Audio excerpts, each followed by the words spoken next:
أنفسنا إن الحمد لله نحمده ونستعينه ونستغفره ونعوذ بالله من شرور أنفسنا وسيئات أعمالنا من يهده الله فلا مضل له ومن يضلل فلا هادي له وأشهد أن لا إله إلا الله وحده لا شريك له وأشهد أن محمدا عبده ورسوله يا أيها الذين آمنوا اتقوا الله حق تقاته ولا تموتن إلا وأنتم مسلمون يا أيها الناس اتقوا ربكم الذي خلقكم من نفس واحدة وخلق منها زوجها وبث منهما رجالا كثيرا ونساء واتقوا الله الذي تساءلون به والأرحام إن الله كان عليكم رقيبا يا أيها الذين آمنوا اتقوا الله وقولوا قولا سديدا يصلح لكم أعمالكم ويغفر لكم ذنوبكم ومن يطع الله ورسوله فقد فاز فوزا عظيما أما بعد فإن أصدق الحديث كتاب الله تعالى وخير الهدي هدي محمد صلى الله عليه وسلم وشر الأمور محدثاتها وكل محدثة بدعة وكل بدعة ضلالة وكل ضلالة في النار وبعد. Donc nous continuons Inch'Allah Tabaraka wa Ta'ala notre lecture ainsi que les commentaires et les remarques sur le livre intitulé Al-Wajiz fi Fiqh Sunnati wal Kitab al-Aziz. Concernant le cours de la semaine dernière, on avait entamé le livre de la prière. Qui peut me donner la définition de la prière, la définition littérale et juridique du terme as-salah? Non. Ad-dalil. Donc le Faradi, as-salah lughatan ta'ani ad-du'a. La prière, le mot as-salah au niveau de la langue arabe signifie l'invocation. Quelle est la preuve? Non. نعم. Et la preuve est le verset où Allah subhanahu wa ta'ala dit Ya ayyuha alladhina amanu sallu alayhi wa sallimu taslima. Ô vous qui avez cru, priez sur lui, c'est-à-dire sur le prophète alayhi salam, priez, c'est-à-dire invoquez pour lui, wa sallimu taslima, et accentuez dans le salut. Donc ça c'est la définition de la prière au niveau de la langue arabe. Et au niveau de la religion, qu'est-ce que signifie la prière? Quelle est la définition? Non. Non.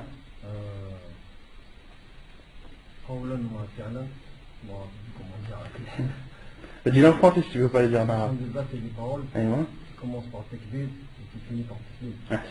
Donc la prière shar'an, istilahan, ça signifie des actes et des paroles qui commencent par le takbir et qui finissent par le taslim. هي أقوال وأعمال تبدأ بتكبيرة الإحرام وتنتهي بالتسليم. طيب, on avait parlé des prières obligatoires. Combien sont-elles? Non. Sont de 5. Quelles sont-elles? أيوة. نعم. Pourquoi tu as commencé par Ad-Dhuhr? Donc le frère a dit il y a 5 prières obligatoires: Ad-Dhuhr, Al-Asr, Al-Maghrib, Al-Isha et Al-Fajr. C'est ce qu'on a dit la semaine dernière, c'est vrai. Mais là je vous rajoute une autre question. Pourquoi est-ce qu'on commence par Ad-Dhuhr? Pourquoi pas par Al-Fajr? Parce que Al-Fajr c'est un rendement que c'est marrant. Allah alam, qui sait? Qui connaît la réponse? Pourquoi est-ce que le muallif ici, l'auteur, a commencé par Ad-Dhuhr? Parce que la plupart des hadiths du prophète alayhi salam, lorsqu'il parle des prières et des heures des prières, il commence par Ad-Dhuhr.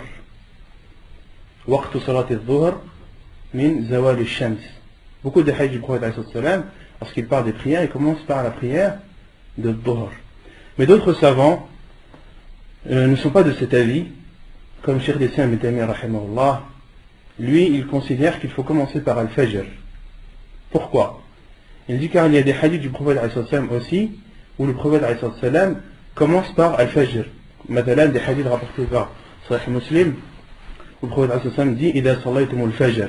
Il commence par citer Al-Fajr. D'autres hadiths rapportés également dans Sahih Muslim où le prophète commence à citer Al-Fajr. Donc Cheikh Islam Ibn Taymiyyah rahimahullah leur répond en leur disant qu'il y a aussi des hadiths où le prophète cite Al-Fajr. C'est vrai que la plupart des hadiths, le prophète commence par citer al-Dhuhr. Mais Cheikh al-Islam Ibn Taymiyyah a rapporté un autre argument pour prouver qu'il faut commencer par Al-Fajr, par la première prière de la journée et Al-Fajr, car il dit, car As-Salatul Wusta, la prière du milieu, quelle est-elle? Al-Asr. Si on commence par Al-Dhuhr, est-ce que l'Asr? Non. Il faut obligatoirement commencer par Al-Fajr. Al-Fajr, ensuite Al-Dhuhr, Al-Asr, là les Salatul Wusta, puis Al-Maghrib et Al-Isha. Là on voit le fiqh de Cheikh al-Islam Ibn Taymiyyah rahimahullah. Yani, ala kulli hal, ce sont que des appellations. Yani, une personne qui veut commencer par, lorsqu'on dit quelles sont les 5 prières, s'il commence par Al-Dhuhr, yani, il se base sur les hadiths du prophète sallam, la plupart des hadiths où le prophète sallam a commencé par Al-Dhuhr, ou bien s'il veut se baser sur l'avis de Cheikh al-Islam Ibn Taymiyyah, yani, ce ne sont pas des sujets où on doit trop s'endurcir dessus. Celui qui veut commencer par Al-Dhuhr, il commence par Al-Dhuhr. Celui qui veut commencer par citer Al-Fajr, il commence par citer Al-Fajr, yani Al-Amr wasi'. Al-Amr wasi'. طيب, quelle est la preuve qu'il y a 5 prières?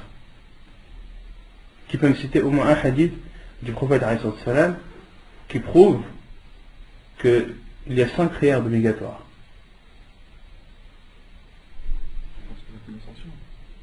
Non, lorsqu'il a fait l'ascension, le prophète alayhi salam, Allah subhanahu wa ta'ala lui a ordonné de faire 5 prières qui seront récompensées comme si 50 avaient été faites. Non. On avait aussi parlé du statut de la prière. Quel est le statut de la prière? Il faut toujours que ce soit les mêmes. Non. C'est un pilier de l'islam. Quelle est la preuve? الحديث, la preuve est le hadith du prophète sallam, بني الإسلام على 5 شهادة أن لا إله إلا الله وأن محمدا رسول الله وإقام الصلاة. Dans ce hadith, il y a la preuve que la prière est un pilier de l'islam.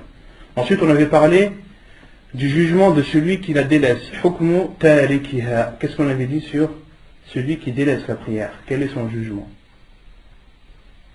Non.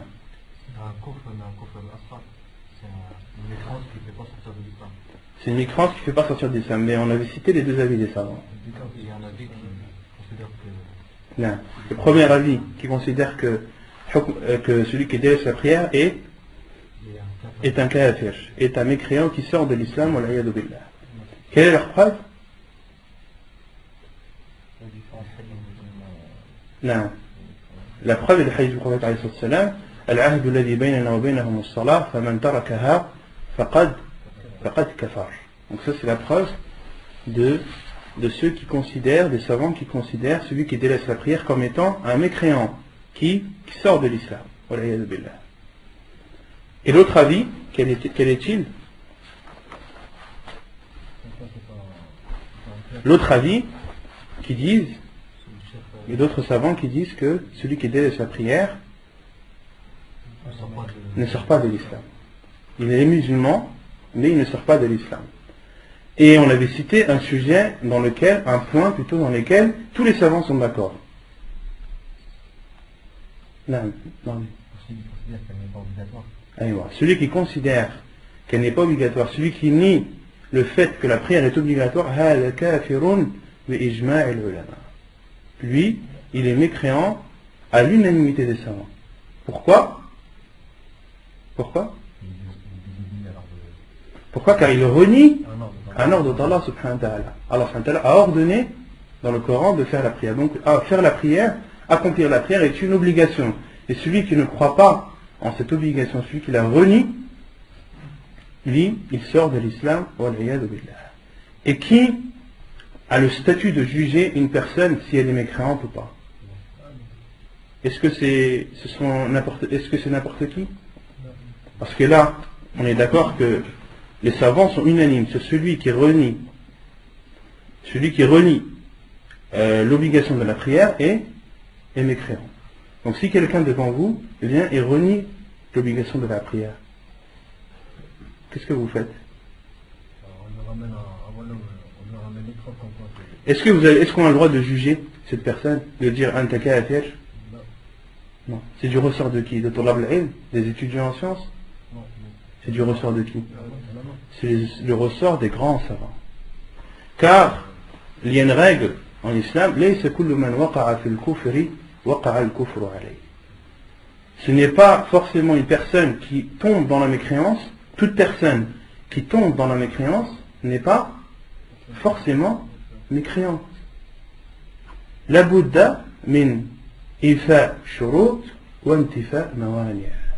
Les savants disent, pour qu'une personne devienne mécréante, il y a des conditions qui doivent être respectées, wa intifa mawani', et il y a des contraintes qui doivent être levées.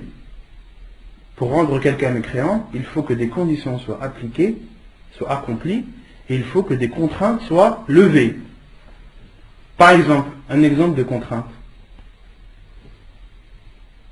Al-ikrah. Illa man ukriha wa qalbuhu mutma'innun bil iman. Celui qui est forcé. Celui à qui, par exemple, on a menacé de mort. On lui a menacé de mort, on lui a dit que si tu ne considères pas, si tu ne renies pas l'obligation de la prière, tu es mort. D'accord? Une personne, elle peut très bien être menacée. Donc ça, c'est une contrainte. Et pour rendre quelqu'un mécréant, il faut ôter toutes les contraintes et que toutes les conditions soient appliquées. Parmi les conditions qui doivent être appliquées, une seule. Qui peut m'en citer une? Il faut d'abord que la personne elle sache que la prière est obligatoire. Ça, c'est une condition. À partir du moment où elle l'a su et qu'elle a renié, là, le jugement peut être fait. Mais dans tous les cas, qui a le statut de juger une personne, si elle est mécréante ou pas? Ce sont les savants. Les musulmans n'ont pas, Allah subhanahu wa ta'ala ne t'a pas donné le statut ou l'obligation de rendre un tel mécréant.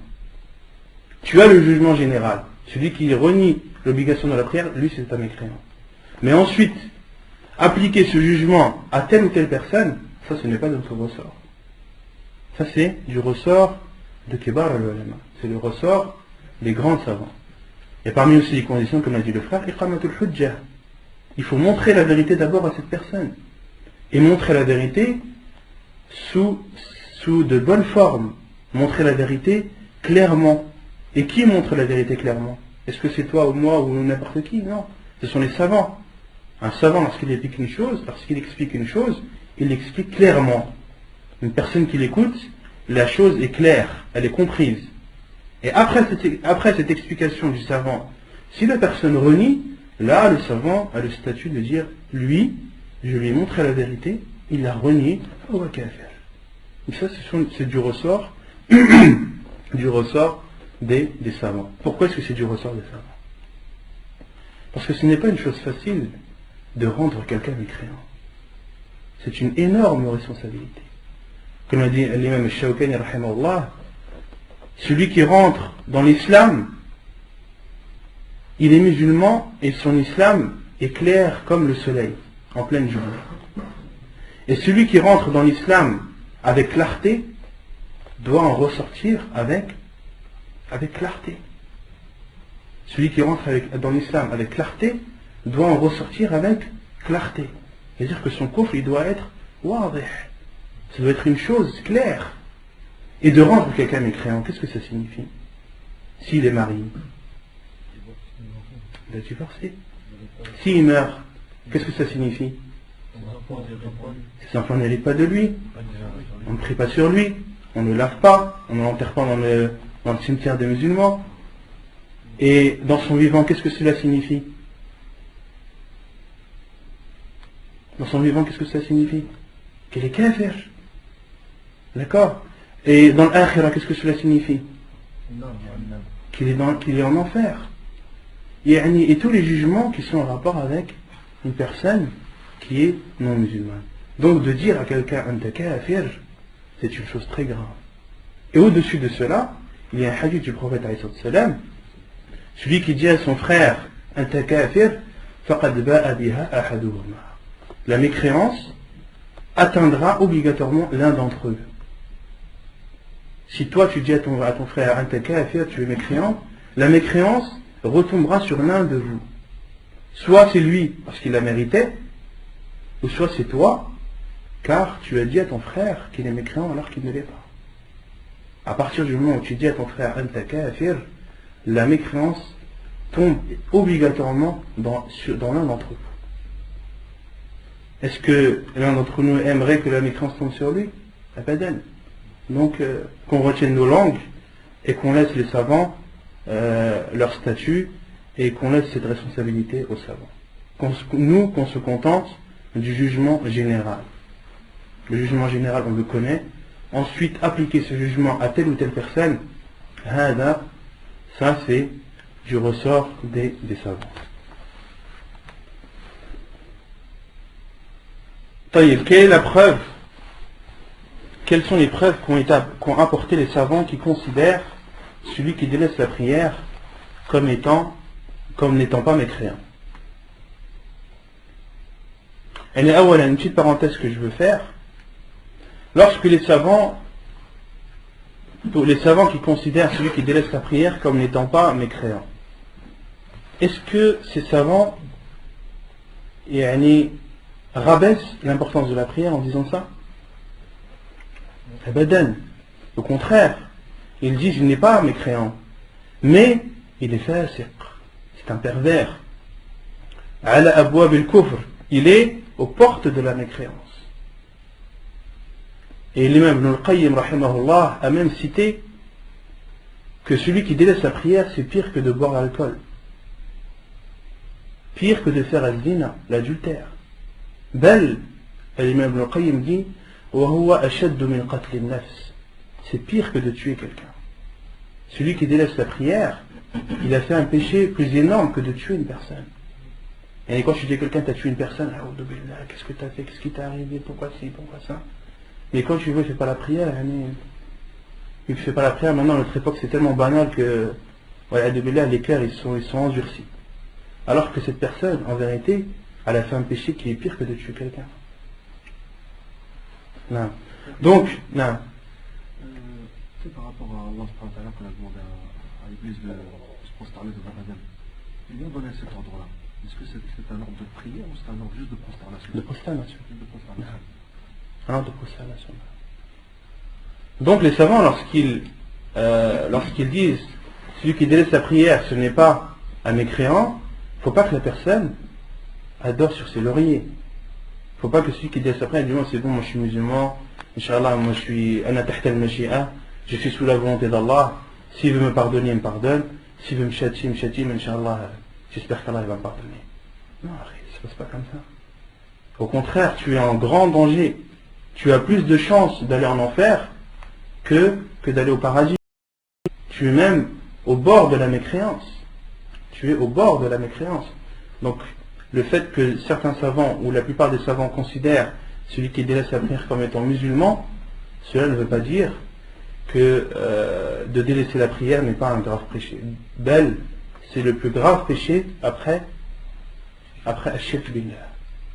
Après associer quelqu'un à Allah subhanahu wa ta'ala, le pire des péchés, c'est de délaisser la prière. Non. Donc, on revient à la preuve, au hadith qu'ont utilisé les savants qui considèrent celui qui délaisse la prière comme étant musulman et ne sortant pas de l'islam.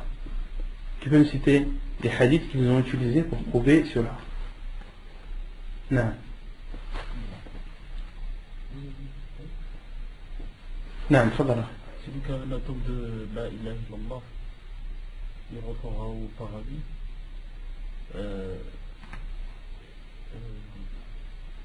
On avait cité ce hadith la semaine dernière?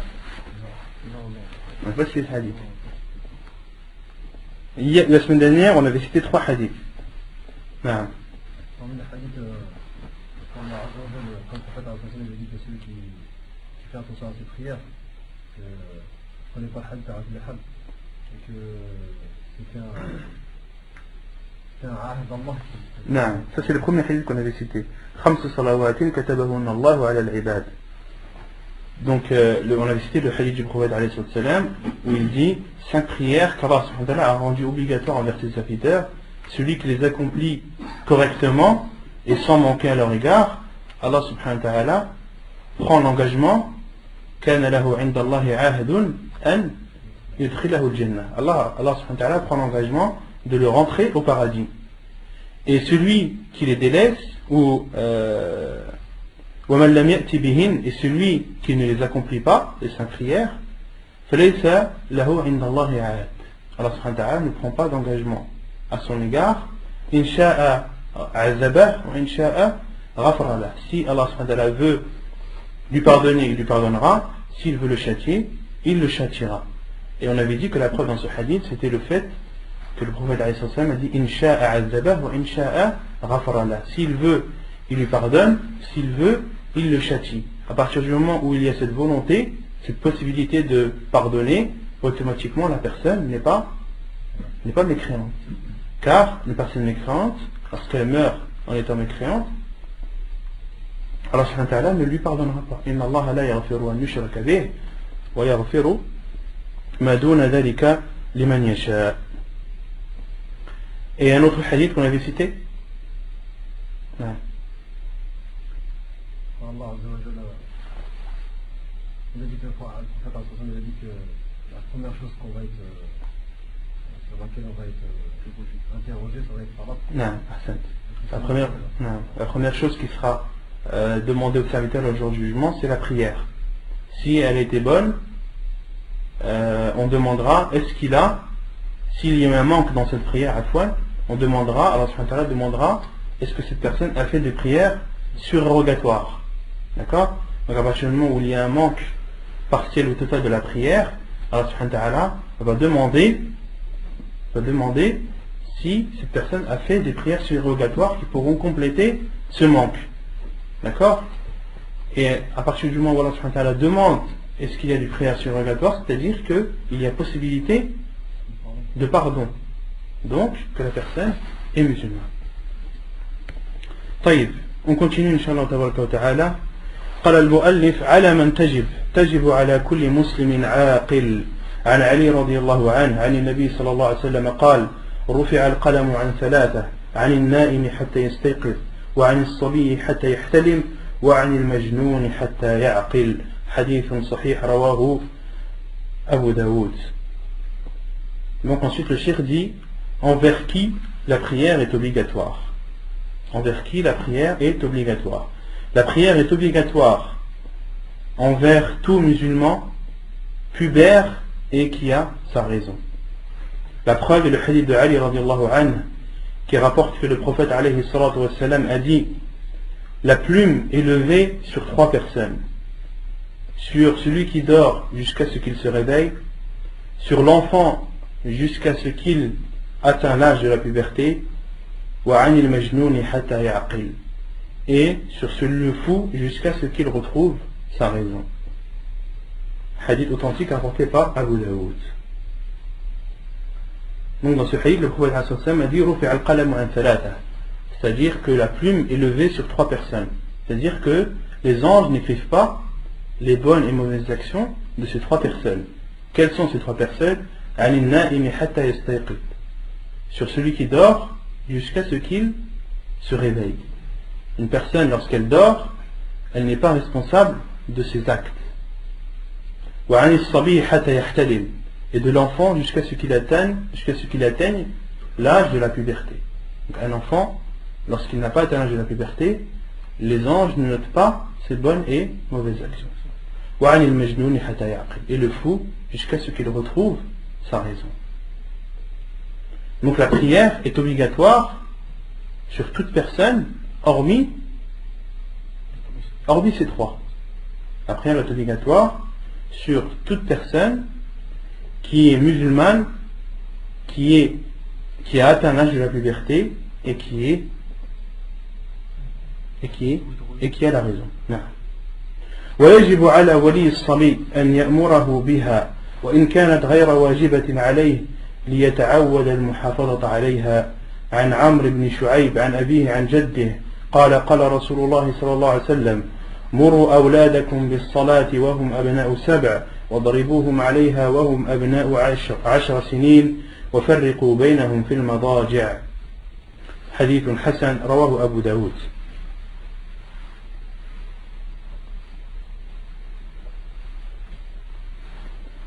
Et il est obligatoire sur la personne qui a la responsabilité de l'enfant, ses parents ou bien son tuteur, de lui ordonner de faire la prière, même si cette prière n'est pas obligatoire envers lui, afin qu'il en prenne l'habitude. La preuve est le hadith de Amr ibn Shu'aib, qui rapporte selon son père, qui rapporte selon son grand-père, qui dit que le prophète alayhi salam a dit: ordonnez à vos enfants d'accomplir la prière à l'âge de 7 ans et frappez-les et frappez-les s'ils refusent à l'âge de 10 ans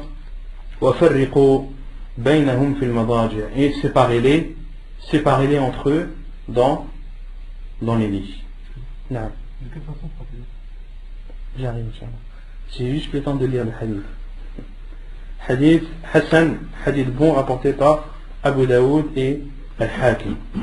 Donc dans ce hadith, le prophète alayhi salam a dit: ordonnez à vos enfants d'accomplir la prière à l'âge de 7 ans.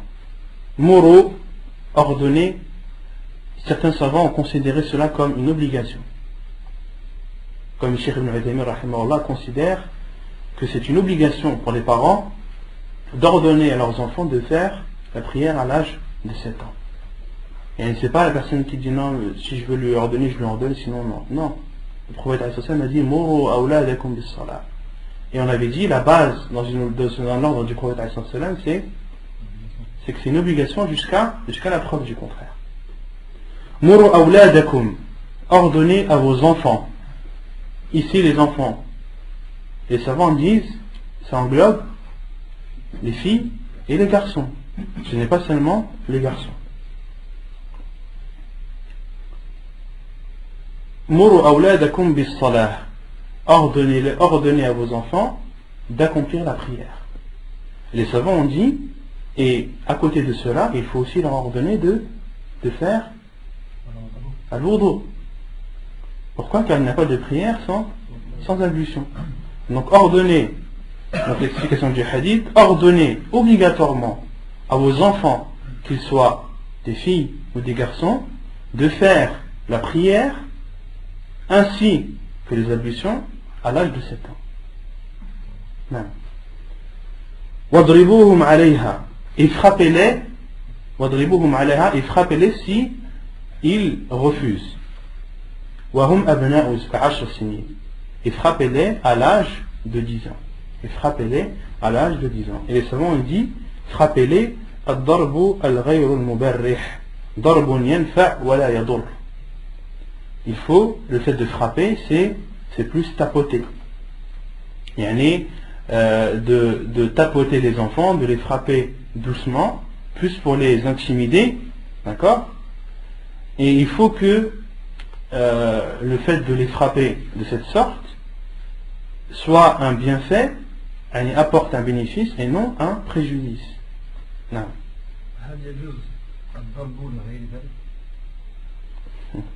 Il y a un khilaf des savants sur ça. Est-ce que il est autorisé de frapper les enfants en dehors des prières? Parce que le prophète a dit certains savants comme Cheikh Al-Albani rahimahullah dit qu'il est autorisé de frapper les enfants uniquement lorsqu'ils délaissent la prière. En dehors, on n'a pas le droit de frapper les enfants. Et d'autres savants disent que tout dépend du besoin. Il y a certains enfants qui, si tu ne les frappes pas, quand on dit frapper, c'est pas, comme je vous dis, c'est pas tabasser, c'est des enfants. Quand on dit des enfants, si on ne les frappe pas, ils peuvent pas être éduqués, ils peuvent pas comprendre. Ils ont besoin qu'on leur fasse peur. Il y en a, c'est des rebelles, il faut dire la vérité. Il y en a, c'est des petits nounours, il y en a d'autres, c'est des rebelles. Et on est obligé d'utiliser la force pour leur faire comprendre les choses. Et il y en a, là, c'est du cas par cas. Mais c'est vrai que Cheikh Al-Albani rahimahullah lui considère que en dehors de la prière, il n'est pas légiféré de frapper l'enfant. Et les savants disent, et le fait de frapper, il faut que ce soit bénéfique. Et non, il ne faut pas que ce soit un préjudice. Il faut que le fait de le frapper apporte un plus, apporte un bien. Et il ne faut pas que le fait de le frapper empire la situation. Et ça, c'est à la personne de voir, en fonction de son enfant, en fonction de son caractère, etc. Parce que si tu frappes ton enfant, Et le fait de le frapper, eh ben, ça fait qu'empirer les choses. Et toi tu dis non, le prophète il a dit il faut frapper, il faut frapper. Le prophète il a dit il faut frapper. Et il y a des fois où le fait de frapper les enfants, de certains enfants, ils n'acceptent pas. Il faut utiliser un autre moyen pour qu'ils comprennent qu'ils doivent faire la prière. Non. واضربوهم عليها وهم أبناء 10 سنين وفرقوا بينهم في المضاجع. Et juste concernant la prière, Cheikh Ibn Uthaymin rahimahullah a été questionné: est-ce que l'on doit réveiller nos enfants pour salat al-subh? Et Cheikh Ibn Uthaymin rahimahullah dit: lorsqu'ils ont 10 ans, oui. Lorsqu'ils ont 10 ans, oui. Et lorsqu'ils ont 7 ans, cela dépend des situations. Et lorsqu'ils ont 7 ans, cela dépend des situations, mais il est préférable de les lever même à l'âge de 7 ans. C'est préférable et non obligatoire. Par contre, à l'âge de 10 ans, il est obligatoire de les lever même pour salat al-subh. Il n'y a pas d'endroit précis. Oui, le visage, dans tous les cas, le visage. Il faut éviter de frapper le visage dans tous les cas. Et séparez-les dans les lits. Séparez-les entre eux dans les lits. À l'âge de 10 ans, les enfants ne doivent plus dormir dans le même lit. Et les savants ont dit il faut séparer les garçons entre eux et les filles entre elles, et les garçons et les filles entre eux. D'accord? Il y en a qui disent non, mais c'est seulement un garçon et une fille, il ne faut pas qu'ils dorment dans le même lit. Non, même deux garçons, ils ne doivent pas dormir dans le même lit à l'âge de 10 ans. Il faut les séparer. Non. Le madaji', c'est les lits. Les lits. Et on n'était pas obligé de les séparer de la chambre. Le madaji', c'est l'endroit où ils dorment. C'est le lit. D'accord? Et ça, c'est la hikmah, parce que les savants disent qu'à l'âge de 10 ans, l'enfant commence à avoir cette façon commence à ressentir du plaisir, de la shahwa. Et le fait de laisser les enfants dans le même lit, cela peut créer des masaïb bien allergiques qui sont arrivés. D'accord? Et donc de séparer dans le lit, ça c'est ce qui est cité dans le hadith. Après, le mieux, c'est de les séparer carrément des chambres. De mettre les garçons dans une chambre et les filles dans une autre. Mais ça, c'est plus un problème d'éthique, un problème de lorsque la fille veut changer ses vêtements, etc. D'accord? Ça n'a pas un rapport avec le fait de dormir. Non. Al-Mawaqit. Donc, les heures de prière. Al-Mawaqit, les horaires. عن جابر بن عبد الله أن النبي صلى الله عليه وسلم جاءه جبريل عليه السلام فقال له قم فصلي فصلى الظهر حين زالت الشمس ثم جاءه العصر فقال قم فصلي فصلى العصر حين صار ظل كل شيء مثله ثم جاءه المغرب فقال قم فصلي فصلى المغرب حين وجبت الشمس ثم جاءه العشاء فقال قم فصلي فصلى العشاء حين غاب الشفق ثم جاءه الفجر فقال قم فصلي فصلى الفجر حين برق الفجر أو قال سطع الفجر. Donc ensuite le cheikh entre dans le sujet des horaires de prière. Entre dans les horaires de prière. Allah subhanahu wa ta'ala dans le Coran dit Inna as-salata kanat 'ala al-mu'minina kitaban mawquta. La prière est envers les croyants kitaban, c'est-à-dire obligatoire, prescrite, mawquta, pendant des heures bien précises. Dans ce verset, Allah subhanahu wa ta'ala nous montre bien à la fois l'obligation d'accomplir la prière et également que cette prière doit être accomplie pendant des horaires bien précises. Et si quelqu'un vous demande quelle est la preuve de ces horaires dans le Coran et dans la Sunna, qu'est-ce que vous lui répondez? Et quand on commence à citer une preuve, on commence toujours par le Coran. Si quelqu'un vous dit quelle est la preuve dans le Coran des horaires de prière, non.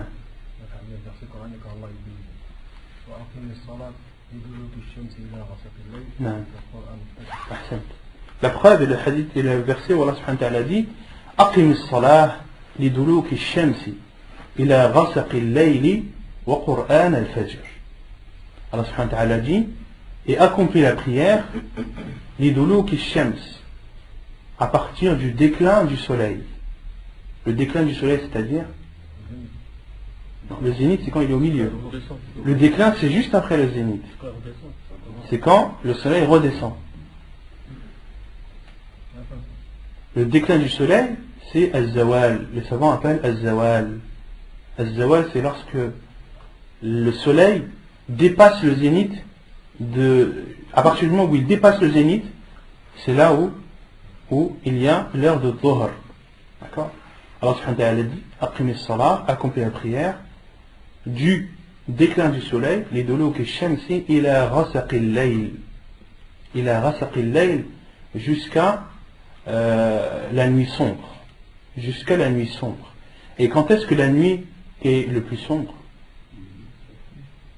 Au milieu de la nuit. Le milieu de la nuit, c'est le moment où la nuit est la plus sombre. Wa Qur'an al-fajr. Et le Coran du Fajr. Et les savants ont dit Wa Qur'an al-fajr, c'est-à-dire Salat al-fajr.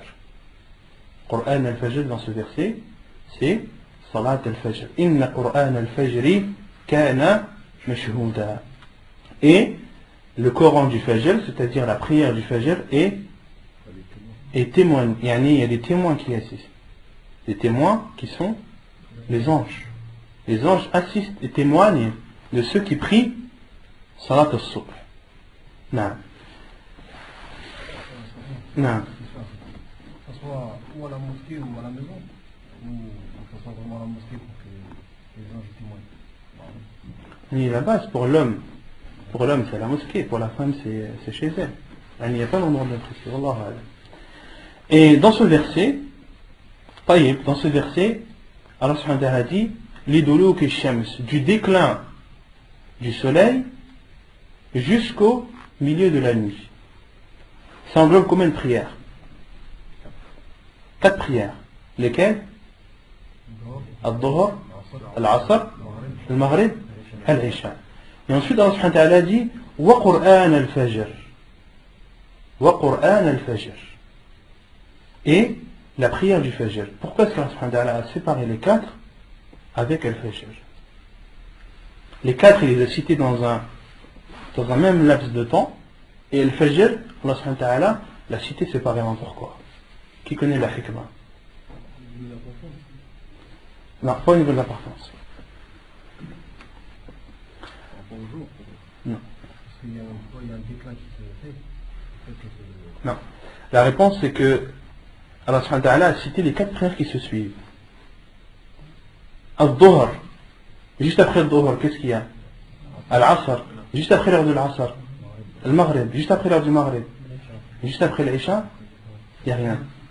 Et avant Al-Dhuhr, avant Al-Dhuhr, il n'y a rien. D'accord? Et c'est pour ça qu'Allah subhanahu wa ta'ala a cité ces quatre prières, et ce laps de temps qui englobe 4 prières, car les 4 prières se succèdent, les unes après les autres. Et concernant Al-Fajr, il y a une période avant où il n'y a pas de prière. On parle de prière obligatoire.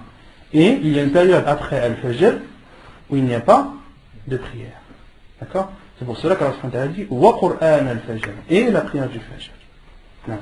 Ici sur la durée, sur le laps de temps en fait. Non, sur le fait que les 4 prières se succèdent, les unes après les autres. Lorsque la prière rentre, lorsque par exemple l'heure de Dhuhr sort, automatiquement l'heure de l'Asr entre. Et lorsque l'heure de l'Asr sort, automatiquement l'heure de Maghrib entre. Et lorsque l'heure de Maghrib sort, automatiquement l'heure de l'Isha entre. Et lorsque l'heure de l'Isha sort, il y a un laps de temps jusqu'au Fajr. Et après le Fajr, il y a un laps de temps jusqu'au Dhuhr. C'est pour ça qu'Allah subhanahu wa ta'ala a séparé pendant dans ce verset. طيب. Donc ensuite le cheikh a cité le hadith de Jabir ibn Abdullah radiyallahu anhu qui dit que le prophète alayhi salam, que Jibril alayhi salam est venu vers le prophète alayhi salam et lui a dit lève-toi et prie, qum fasalli fasalla al-dhuhra hina zalat al-shams. Et le prophète alayhi salam a prié al-dhuhr lorsque le soleil a dépassé le zénith, lorsque le soleil a commencé son déclin. ثم جاءه العصر. Puis Jibril alayhi salam est venu au prophète alayhi salam à l'heure de l'Asr. Il lui a dit lève-toi et prie. Le prophète alayhi salam a prié à l'Asr lorsque l'ombre de chaque chose était équivalente à cette même chose. Lorsque l'ombre de la chose était équivalente à cette même chose. L'ombre d'un bâton est à la même longueur que le bâton. L'ombre de la personne a la même taille que la personne. ثم جاءه المغرب. Puis Jibril alayhi salam est venu vers le prophète alayhi salam à l'heure du Maghrib. Il lui a dit قم فصلي, lève-toi et prie, c'est-à-dire prie al-Maghrib. Et le prophète alayhi salam فصلى المغرب حين وجبت الشمس. Et le prophète alayhi salam a prié al-Maghrib lorsque le soleil s'est couché. حين وجبت al-wujub ay as-suqut. En arabe al-wujub, c'est-à-dire as-suqut, et là la signification c'est al-ghurub, ghurub al-shams, lorsque le soleil s'est couché. ثم جاءه العشاء. Puis Jibril alayhi salam est venu vers le prophète alayhi salam à l'heure du Isha. Il lui a dit qum fasalli, lève-toi et prie al-Isha. Le prophète alayhi salam a prié al-Isha hina ghab al-shafaq, lorsque le crépuscule a disparu. Lorsque le crépuscule a disparu. Non. Le crépuscule, al-shafaq en arabe, al-shafaq shafaqan. Il y a deux crépuscules. Shafaqun abyad wa shafaqun ahmar. Il y a le crépuscule blanc et le crépuscule rouge. D'accord? Le crépuscule, c'est la lueur que vous voyez lorsque le soleil se couche. Vous voyez une lueur rouge, rougeâtre, au-dessus et à l'horizon. D'accord? Tant que cette lueur rougeâtre est présente, c'est l'heure du Maghrib. Lorsque cette lueur rougeâtre, lorsque le crépuscule rouge disparaît, l'heure du Maghrib est passée. Non, il y a le crépuscule blanc. Le crépuscule blanc, la ibrata lah. Le crépuscule blanc, il ne doit pas être pris en considération. Le crépuscule blanc, il dure beaucoup plus longtemps que le crépuscule rouge. Le crépuscule rouge, la lueur rouge, les savants l'estiment. Moi j'ai entendu des savants dire que c'est à peu près 45 minutes. D'autres savants dire que c'est à peu près 1 heure. D'autres savants disent que c'est à peu près 1 heure et demie. Cheikh Ibn Uthaymin rahimallah dit c'est 1 heure et demie. Cheikh Al-Albani rahimallah, je l'ai entendu dire sa'a, c'est 1 heure. Cheikh Muqbil rahimallah dit 45 minutes. En fonction des pays, le crépuscule dure plus ou moins longtemps. L'heure du Maghrib dure plus ou moins longtemps. Et le crépuscule blanc, il peut durer jusqu'à le premier tiers de la nuit. Le crépuscule blanc, si vous voyez, bon, c'est vrai qu'ici on peut voir, il n'y a pas beaucoup de pollution lumineuse, parce que à notre époque il y a beaucoup de pollution lumineuse. Les villes sont tellement illuminées qu'on a du mal à regarder, à voir al-shafaq al-abyad, le crépuscule blanc. Le crépuscule blanc, c'est une lueur blanche qui reste du côté du coucher du soleil. L'endroit où le soleil s'est couché, vous allez voir une lueur blanche, comme si le soleil ne s'était pas couché, alors qu'il est couché. Et ce shafaq al-abyad, il peut durer jusqu'à le premier tiers de la nuit. Et il peut durer très longtemps. D'accord? Et ce crépuscule ne doit pas être pris en considération. La personne ne doit pas dire non, c'est bon, je veux encore la lueur, donc c'est bon, je peux encore prier le Maghrib. Alors qu'il est minuit. Après minuit, c'est bon, le Maghrib est passé. Non. Al-ibra bi al-shafaq al-ahmar, le crépuscule rouge. Non. Non, c'est bon, la réponse. Non. Mais quand le ahmar il passe, ça fait l'Isha avant. Non. Ça fait 45 minutes, dans certains pays, 45 minutes, Non. l'Isha est Non. Certains pays, non. Donc, le prophète alayhi salam, فصلى العشاء حين غاب الشفق, lorsque الشفق a disparu. Lorsque le crépuscule rouge a disparu, le prophète a prié à l'Aïcha. ثم جاءه الفجر فقال له قم فصله فصلى الفجر حين برق الفجر أو قال سطع الفجر. Et puis Jibril alayhi salam est venu au prophète alayhi salam à l'heure du Fajr.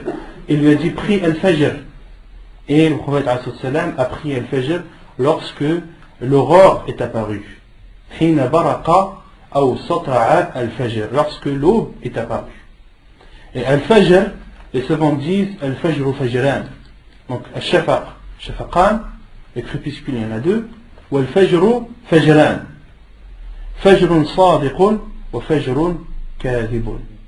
Il y a deux Fajr, deux sortes d'aubes. Il y a la première aube qui est l'aube que les savants appellent al-Fajr al-Kadhib, l'aube trompeur, ou l'aube trompeuse en français. L'aube trompeuse, les savants disent, il y a trois différences entre al-Fajr al-Sadiq ou al-Fajr al-Kadhib. Il y a trois différences. Ce qui distingue al-Fajr al-Kadhib, l'aube trompeuse, c'est que les lueurs sont mustatila, que les lueurs sont verticales. D'accord? Et la lueur ne couvre pas l'horizon. La deuxième différence. Et la troisième, وَيَأْتِيهِ ظُلْمًا وَيَلِيهِ ظُلْمًا. Et après cette lueur, il est suivi ظُلْمًا, il est suivi la nuit, et la nuit revient. Et ça, les savants disent هذا فجر كاذب. Ça c'est al-Fajr al-Kadhib. Wal-Fajr al-Sadiq, l'aube véritable, véridique, c'est une lueur blanche qui couvre l'horizon, qui est horizontale, qui couvre l'horizon du nord au sud. Parce que le soleil, lorsqu'il se lève, il se lève où?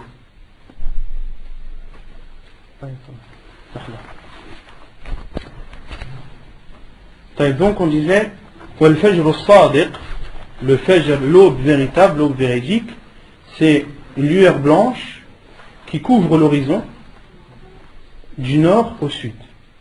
Parce que le soleil, lorsqu'il se lève, il se lève où? Il se lève à l'est. Il se lève à l'est. Il se lève pas au sud. Sur Terre, en tout cas, il se lève pas au sud.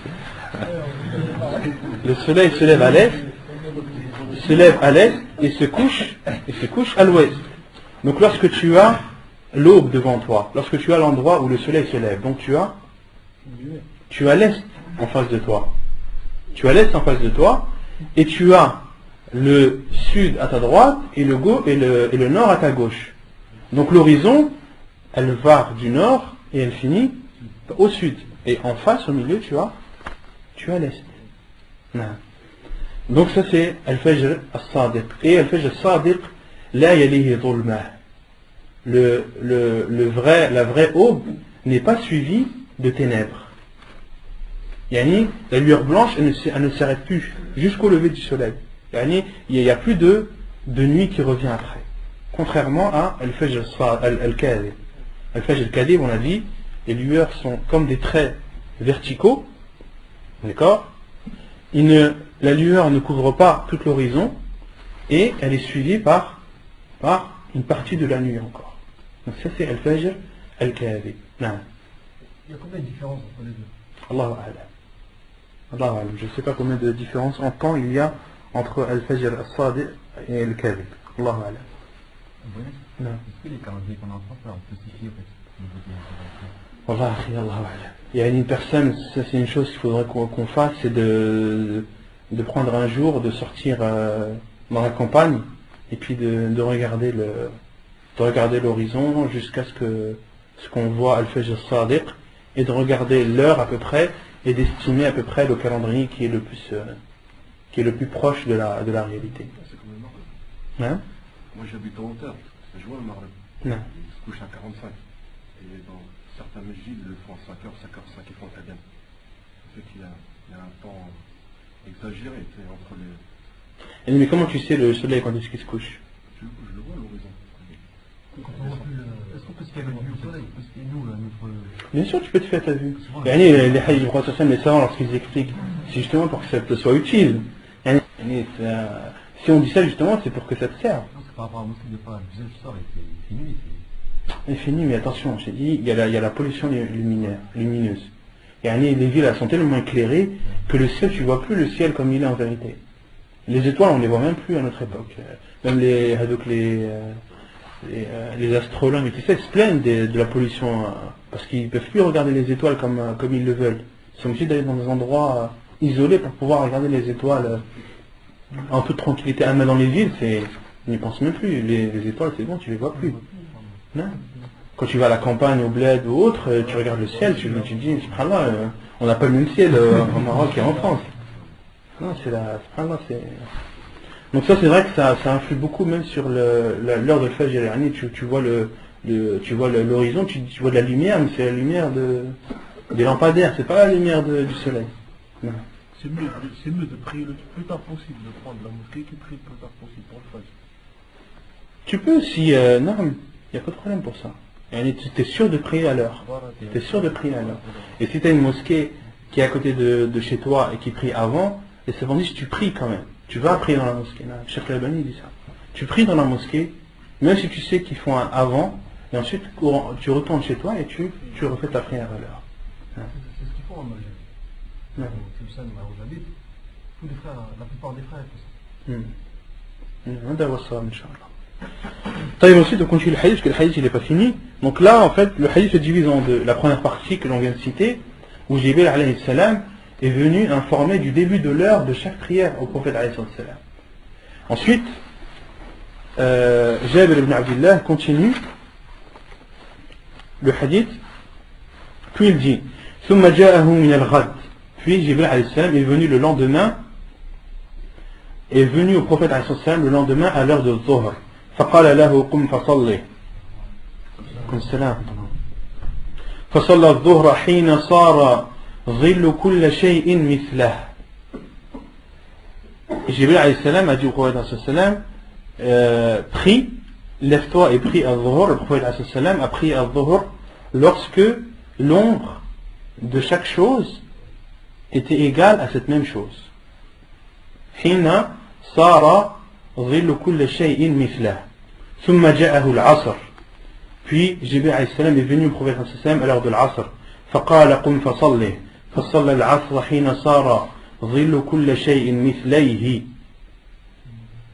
Puis Jibril alayhi salam est venu au prophète alayhi salam à l'heure de l'Asr et lui a dit lève-toi et prie al-Asr. فصلى العصر. Le prophète alayhi salam a prié al-Asr lorsque l'ombre de chaque chose était le double de cette même chose. Lorsque l'ombre de la chose était le double de cette chose. L'ombre d'un bâton était le double de la longueur de ce bateau. La longueur de l'ombre était le double de la longueur réelle du bâton. La longueur de l'ombre de la personne équivaut au double de la longueur de la personne. Vous avez compris? À ce moment-là, le prophète a prié al-Asr.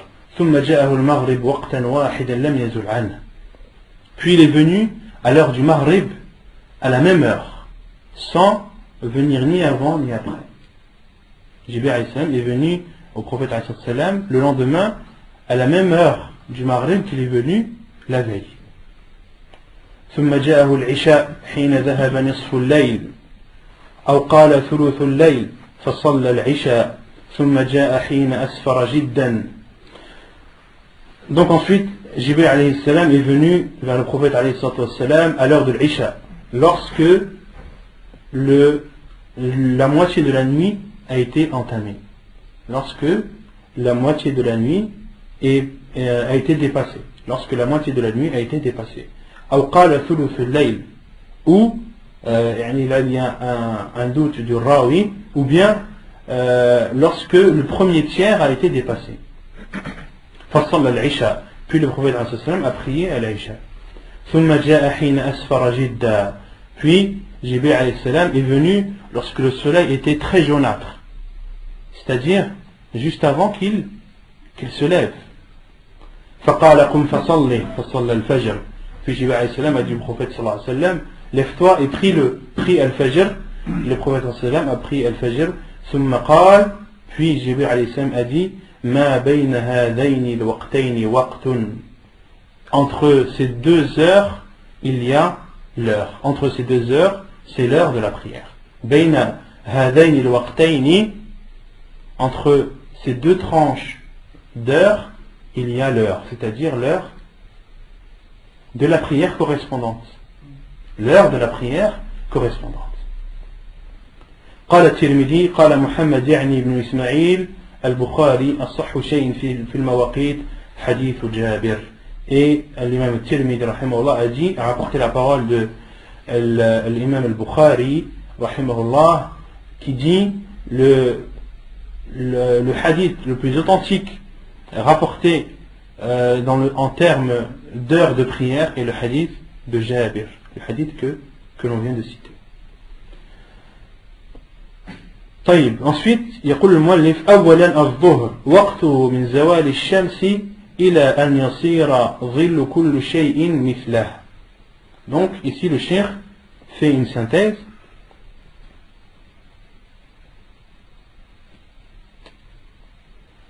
Il dit al-dhuhr, l'heure de dhuhr, c'est du déclin du soleil après le zénith, min zawal ash-shamsi ila an yasira dhillu kulli shay'in mithlah.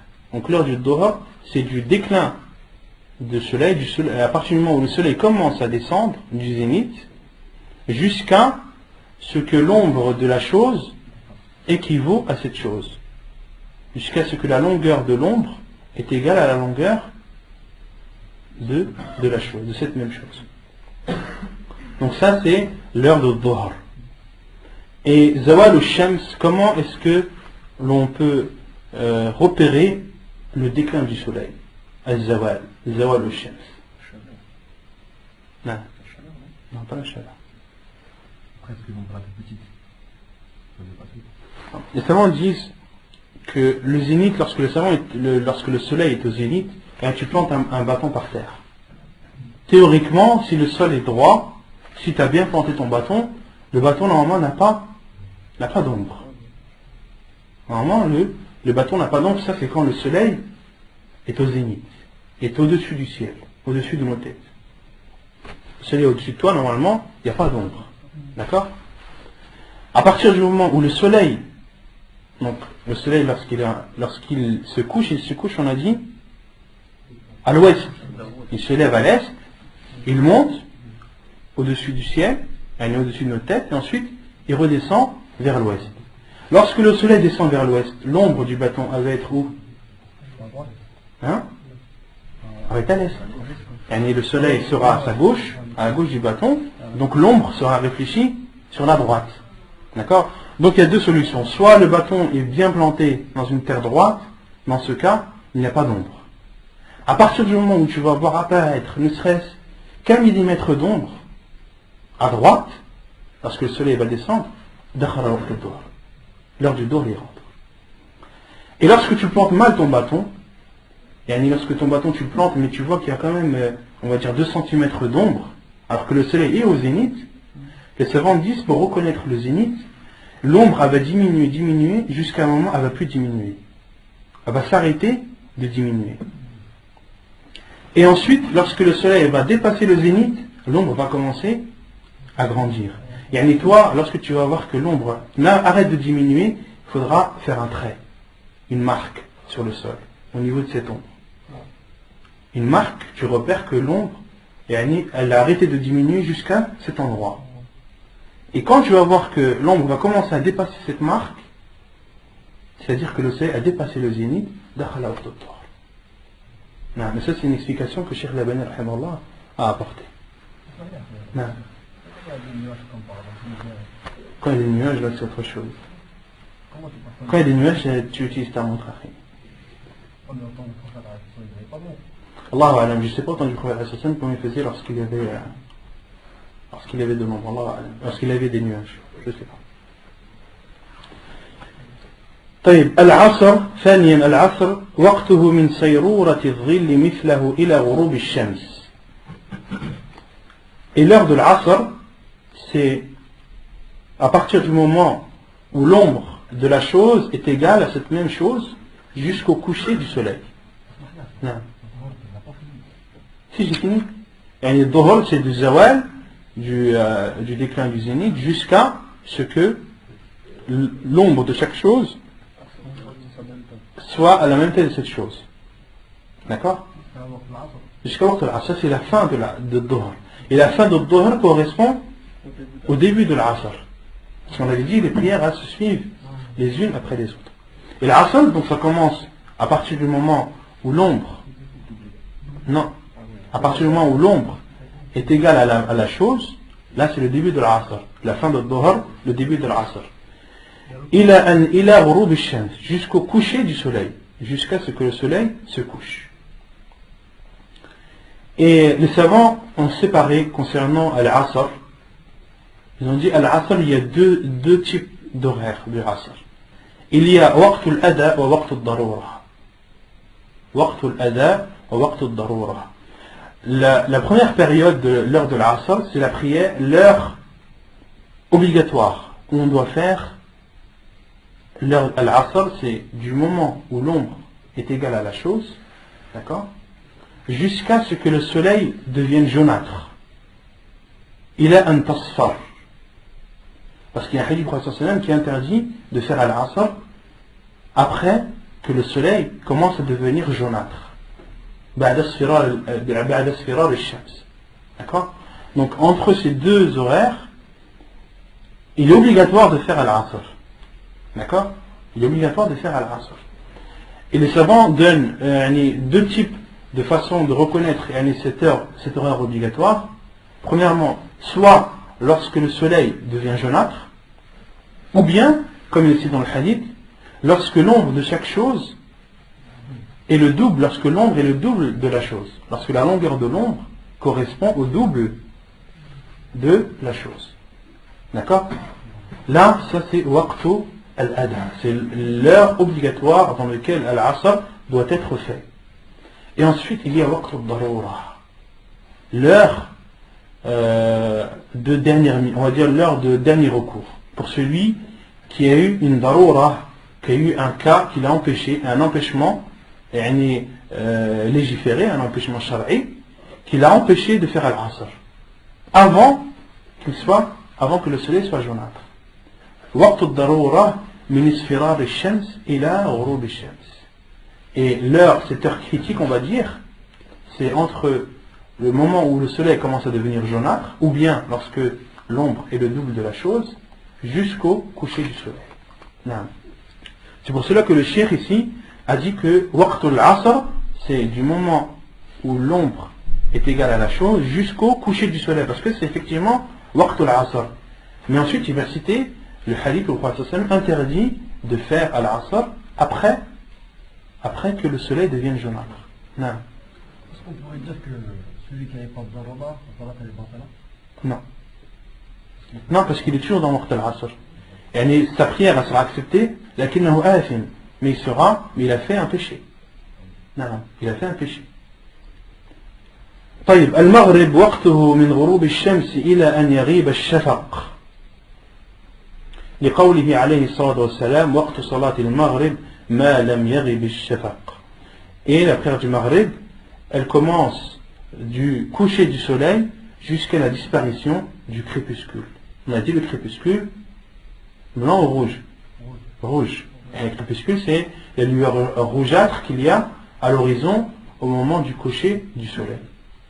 La preuve est le hadith du prophète alayhi salam, hadith jugé bon, rapporté par Muslim et Abu Daoud, où le prophète alayhi salam a dit l'heure du Maghrib, salatul Maghrib ma lam yaghib al-shafaq. L'heure du Maghrib est jusqu'à la disparition du crépuscule.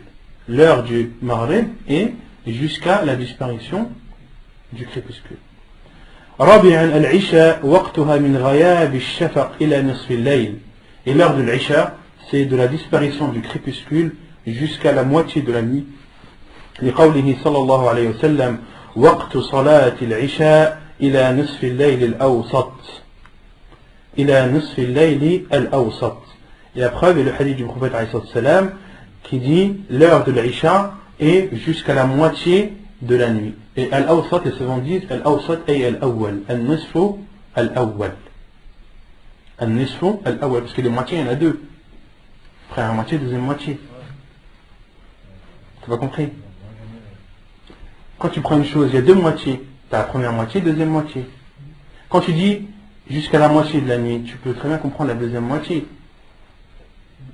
Pour moi, la moitié de la nuit, c'est la soupe, il y a le marais, c'est là la moitié. Ouais, mais tu peux aussi comprendre première moitié, deuxième moitié. Il y a deux parties. Ça dépend comment tu comprends moitié. Moitié, tu peux comprendre comme al-hadd al-fasil ou bien moitié. Fahim? C'est pour ça que le Prophète a dit il a nisfi al-layli al-awsat, yani au milieu. La première moitié, jusqu'à la fin de la première moitié. Non. Est-ce que c'est vrai que le meilleur moment pour ça de l'Isha, c'est la seule prière où c'est au dernier moment? On va citer Inch'Allah ça après. Ça vient. Pour l'instant, chaque chose en son temps. خامسا الفجر وقته من طلوع الفجر إلى طلوع الشمس لقوله صلى الله عليه وسلم وقت صلاة الصبح من طلوع الفجر ما لم تطلع الشمس حديث حسن رواه مسلم وأبو داود والنسائي. Et cinquièmement, la prière du Fajr, son heure est du lever de l'aube, de l'apparition de l'aube, طلوع الفجر. Donc on a donné la différence entre al-Fajr al-Kadhib et al-Fajr al-Sadiq, entre l'aube trompeuse et l'aube véritable. Donc al-Fajr commence de l'apparition de l'aube véritable jusqu'au lever du soleil. Jusqu'au lever du soleil. La preuve est le hadith du prophète alayhi salam, l'heure de salat al-subh. Donc vous voyez ici le prophète sallam a utilisé le terme subh. Dans d'autres hadiths il utilise le terme al-Fajr. Donc ici le prophète alayhi salam a dit waqtu salat al-subhi min tulu' al-fajr ma lam tatlu' al-shams. L'heure de salat al-subh est de l'apparition de l'aube jusqu'au lever du soleil. Hadith bon rapporté par Muslim, Abu Daoud et Nasa'i. Est-ce qu'on peut dire que le soleil s'est levé? La Salam, le soleil est là. S'il arrive là, par exemple, au milieu. Ah, s'il est levé. Il est levé. Tant qu'on voit un petit peu. Tant que tu le vois, tant qu'il commence à apparaître, il est levé. Il faut que le disque il apparaît complètement. Non. À partir du moment où tu vois le soleil, il est levé. Quand est-ce que tu vois que le soleil est couché? Quand tu le vois plus. Quand est-ce que tu vois qu'il est levé? Quand tu le vois. C'est tout simple. طيب نكتفي بهذا القدر وصلى الله وسلم وبارك على نبينا محمد وعلى آله وصحبه أجمعين وآخر دعوانا أن الحمد لله رب العالمين.